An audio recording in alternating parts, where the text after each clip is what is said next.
Here we will be discussing about the anatomy of Adiantum. This image is of a transverse section of rhizome in case of Adiantum. These pictures are of two different species. So to begin with the upper part, this one belongs to a species called as Adiantum rubellum. This rhizome is of the species of Adiantum rubellum. Rhizome is has having a circular outline. Outermost layer of the rhizome is nothing but the epidermis.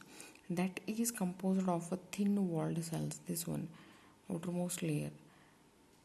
It is composed of a thin-walled cells. Outer to this, we have a presence of cuticle. Beneath the epidermis, what is present is the extended region of the cortex. Here, the cortex can be divided into outer as well as the inner cortex.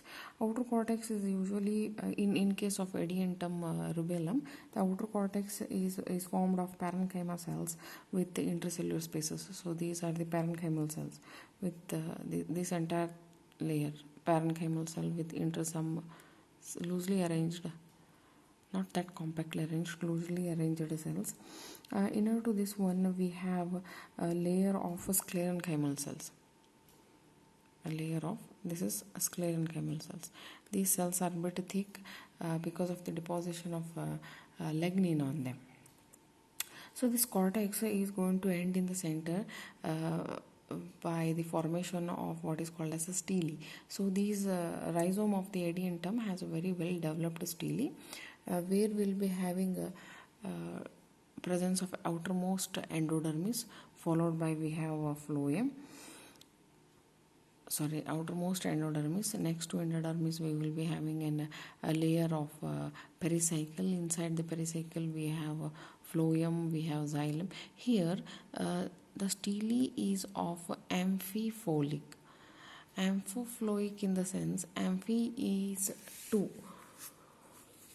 Amphi is amphiphotic.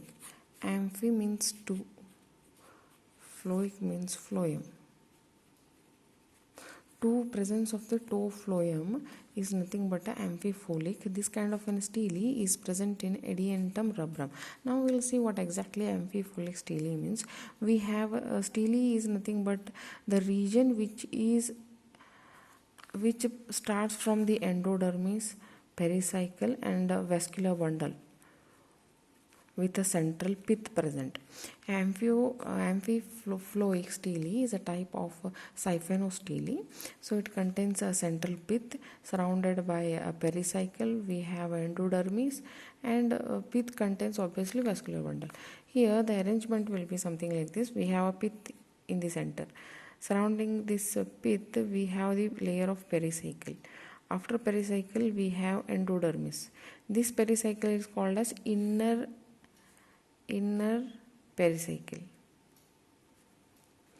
This layer will be inner endodermis. So after this, we have a layer of phloem. This phloem is again inner phloem.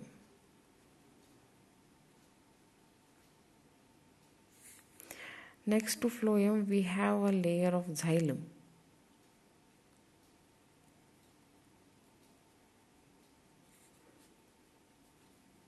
So next to xylem is again another layer of phloem.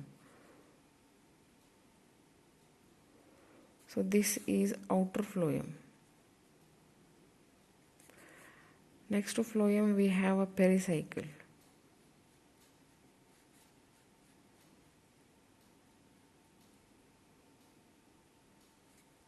So this will be outer pericycle. Next to pericycle, we have endodermis. So this will be outer endodermis. Next to endodermis, we have the cortical region, that is sclerenchymatous thick cells. Cells with a thick deposition on them. Next to this layer, we have parenchymatous cells. Again a cortical region made up of parenchymatous cells. Outer to this, we have epidermis, a single layer of epidermis. On the outer surface of the epidermis, there is a deposition of cuticle, and from here arises the root hairs. So this is the description regarding the T.S of Rhizome of Adiantum rubellum with a center stele, which is nothing but a amphiploic stele. Now another example of Adiantum is Adiantum capillus. This Adiantum capillus rhizome has dictyostele. Now what exactly dictyostele are?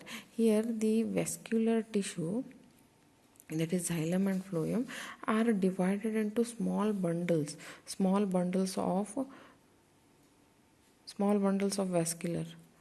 So these are the entire vascular tissue is divided, and they are going to form a small bundles of the vascular. These bundles are called as meristele. Now it contains the phloem, xylem inside. Xylem contains both proto as well as metaxylem. This phloem is surrounded by a pericycle, and outermost layer will be the endodermis. Likewise, all the pieces are having this arrangement. Each piece is called as meristele. Here the vascular tissue is divided to form the vascular bundle. Center we have pith.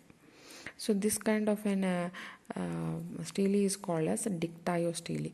We can see this in case of Adiantum capillus. This B section is Adiantum capillus, where the outermost layer is epidermis. This layer we have a deposition of cuticle.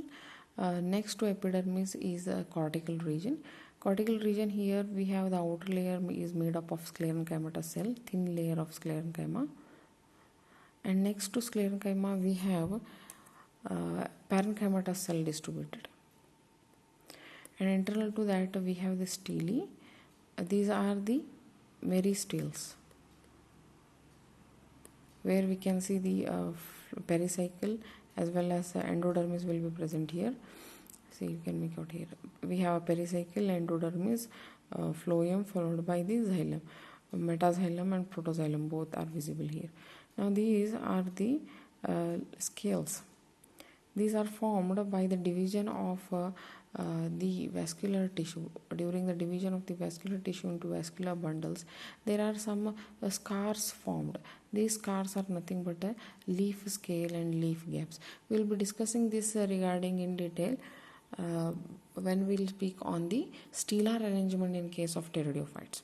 So in case of Adiantum, we have the rhizome, T.S of the rhizome, showing different types of stele present in different species. Adiantum rubellum has amphiploic, whereas Adiantum capillus has dictyostelic, where vascular tissue is divided into small bundles. These bundles are called as meristeles, whereas here the two phloem are present. This two phloem arrangement is in between one single xylem. That's the reason it is called as amphistelic.